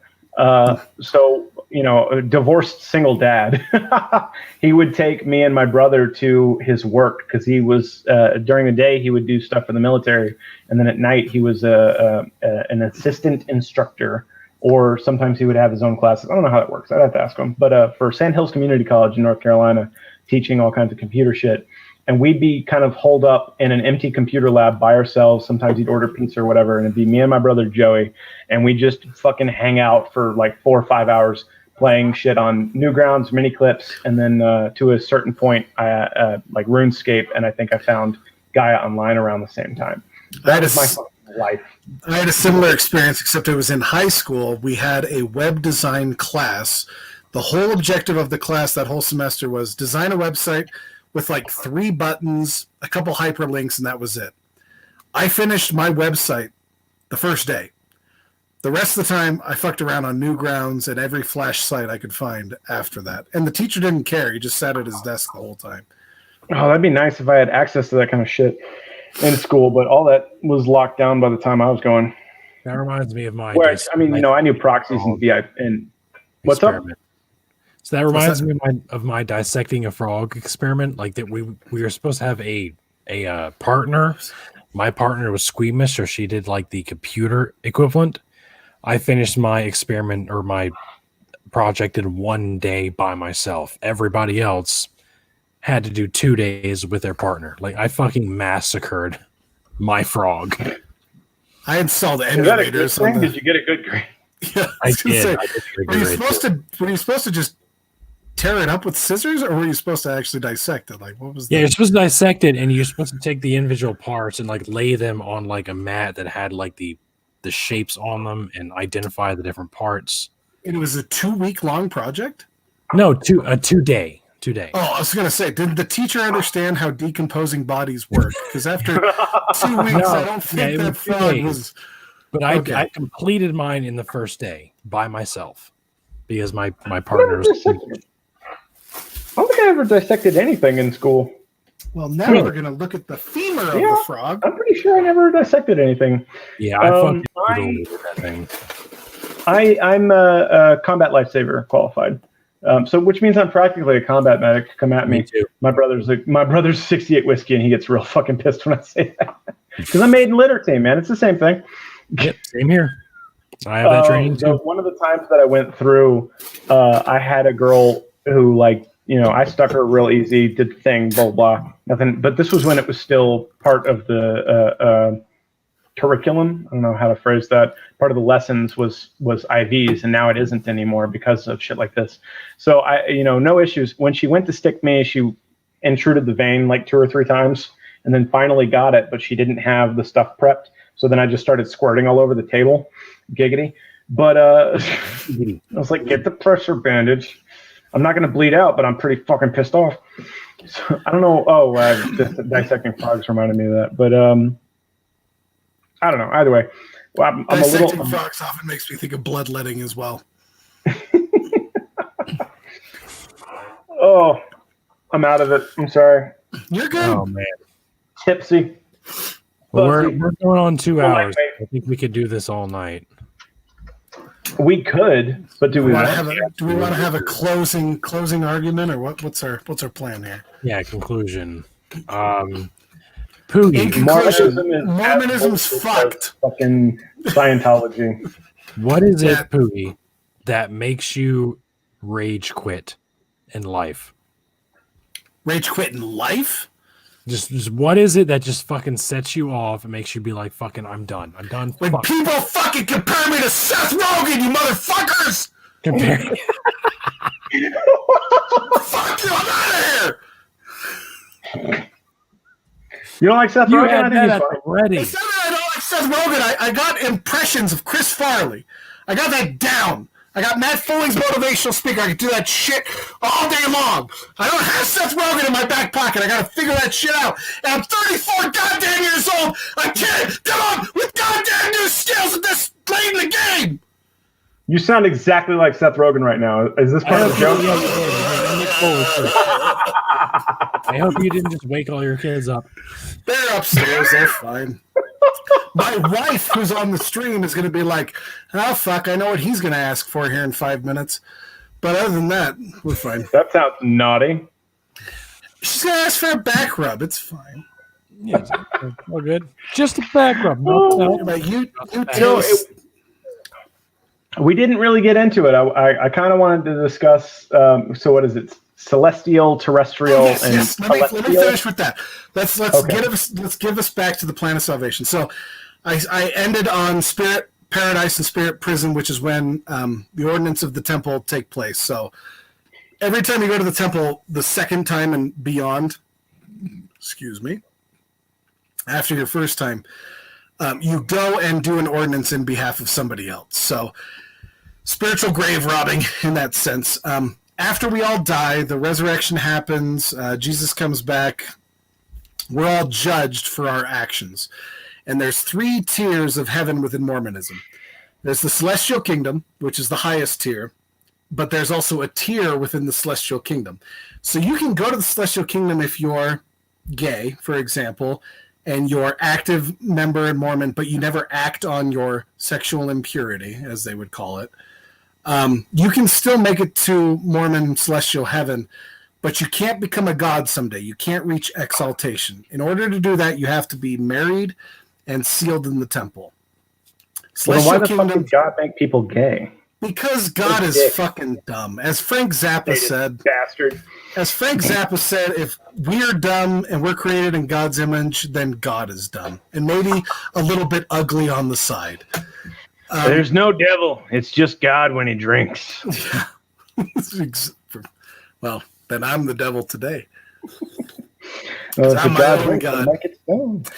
And then there's the terrestrial kingdom. The terrestrial kingdom is for non-Mormons, but faithful Christians, people that accept Jesus Christ as the Savior, but maybe didn't do everything right. So that would be preserved. Basically everybody else.